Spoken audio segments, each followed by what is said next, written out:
NGO, kita selalu dibuat percaya dengan framing bahwa NGO itu memperjuangkan hak masyarakat sipil, hak rakyat kecil, dan lain sebagainya. Tapi apakah benar mereka ini benar-benar independen? Saya merangkum data-data beberapa NGO yang menerima dana asing dan ini, wow, luar biasa banyak duitnya. Pernah nggak sih dana-dana ini diaudit dan dipaparkan? Bang, bener ya LBHI nerima dana dari luar negeri? Bukan nerima dana, kalau istilah kita kerjasama. Apa bedanya itu? Kalau Anda nggak bisa mematahkan argumen lawan, Anda tuduh orangnya di messenger. Untuk membiayai program kerja pemerintah. Pemerintah Indonesia dapat hibah grant di Bappenas itu, supaya dicek, lebih dari 1 miliar US dollar. Itu nggak dituduh sebagai antek asing kementerian itu, menjalankan kepentingan asing. Anda mau bilang bahwa secara proporsi kebijakan-kebijakan pemerintah atau program-program pemerintah juga menggunakan dana asing dengan jumlah yang sangat besar.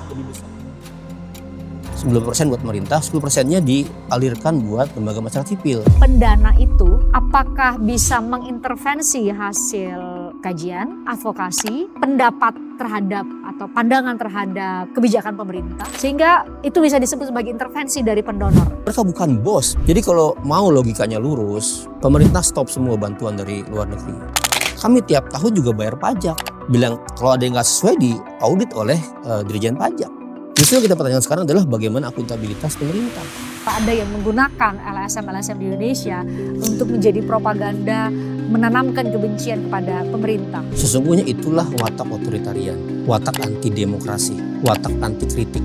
Setiap kritik dibalas dengan dengung, dibalas dengan suara-suara yang mengaburkan fakta. Apa yang menjadi agenda dari bentuk-bentuk serangan atau narasi-narasi yang sepertinya itu ditujukan untuk menyerang kredibilitas dari NGO seperti YLBHI? Tuduhan seperti itu tidak lama setelah kami ungkapkan fakta. Serangan buat yang dialami sama Mas Andri Yunus itu adalah respon terhadap aktivisme yang ia lakukan selama ini.